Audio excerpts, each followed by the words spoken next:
Hey guys, it's your girl Shonna Etienne, the owner of Cultivate, Elevate, Activate, where I am here to cultivate your mind, elevate your thinking so I can help you to activate your goals. I want to talk to you all about the topic of education.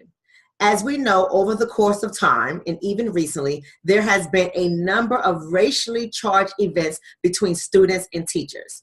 I want you guys to take a look of this clipping, and we're going to get back to this topic because I want to ask you guys a question. Is it time for African-centered education? Is it time for us to educate our own children? Or do you think it doesn't matter because it's not going to work? So take a look at this video and I'll be right back to cover my topics. A Burns Middle School teacher has been placed on administrative leave over a controversial test that was given to some 8th graders. Parents say that test included questionable language and subject matter that just did not belong in the classroom. Well, Bob and Lenise, everyone to whom I showed this test say they can't believe it was actually given to students. It's a 10-question math quiz that highlights prostitution, drugs, and drive-by shootings.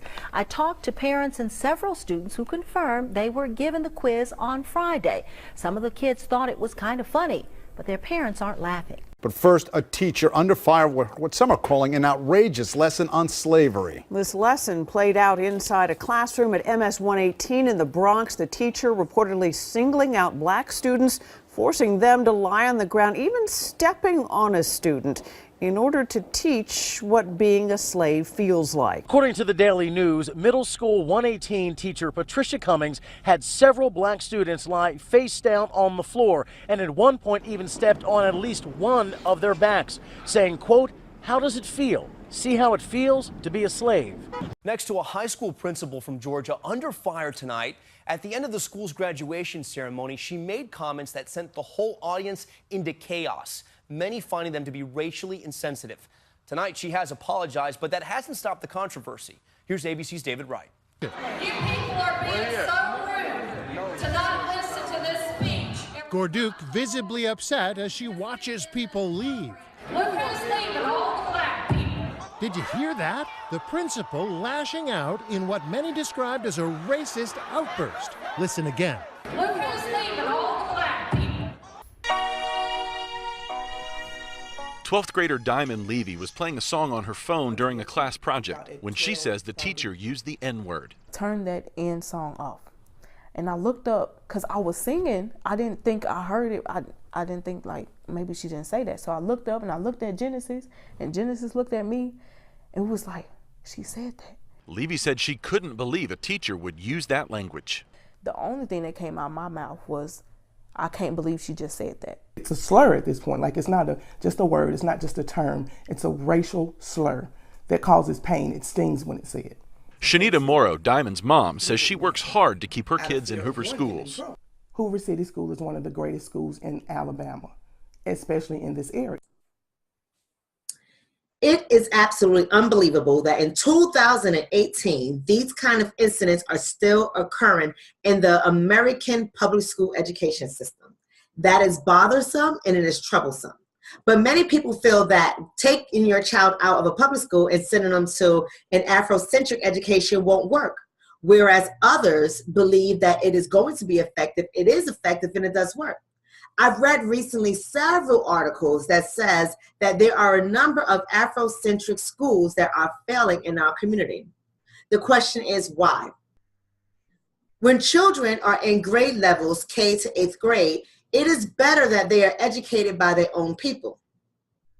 I personally believe that the school doesn't do a very good job with introducing African-American culture and African-American history into the school. When they do introduce these things, the only thing they talk about is that we've been slaves, we've been emancipated by the good old Abraham Lincoln and set free, we've been poor, they helped us out by creating jobs for us and feeding us and taking care of our families through welfare and other programs. And then we have the great old Dr. Martin Luther King. In his speech, I Have a Dream. They absolutely love Dr. King.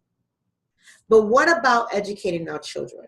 What about setting our children up for success? I personally believe that things are not getting better. And with all the research that is out there, there is a conspiracy to not only to destroy our black boys, but also to destroy our black girls. Many people would think that this is crazy talk, is divisive talk. Why would you want an African-centered school? We have come so far away from segregation. Why would you want an African-centered school to send your children back into segregation? I asked the same question. Why do we need yeshiva schools? Why? I asked the same questions. See, many people would say, well, yeshiva schools and Catholic schools are related to one's religion and not race. And that's a fair argument. I get it. I get it. But when you have so many incidents that are occurring in public schools where Black children are the victims toward white adult teachers who should know better, I have to say it is time to separate. It is time to educate our own children. What is actually scary are parents who feel that the public school system can do a much better job educating their children. And I think this comes because they're ignoring the facts. They're not looking at the statistics that say that many of us don't even graduate from college. Black women more likely to graduate from college than Black men, but the truth is many of us are not graduating from college. Our Black men are being rushed off into the prison system. We know that. There are over 1 million Black men in prison for petty crimes. We know this. We know that our Black boys enter into special education far more likely than our Black girls. We know this. So again, tell me why public school education is much better for your children as opposed to sending them to an African-centered school. And no, African-centered charter schools, nah, that don't really count. I applaud the effort, but again, it's really controlled and managed by the government. When your funding comes from the very source that is harming your children, I have a problem with that. That is up to you. This is all up to debate, and I look forward to your comments. Please share the video. Make sure you follow me on Facebook, where I go live every night, Monday through Friday at 9 p.m. with the Virtual Book Club.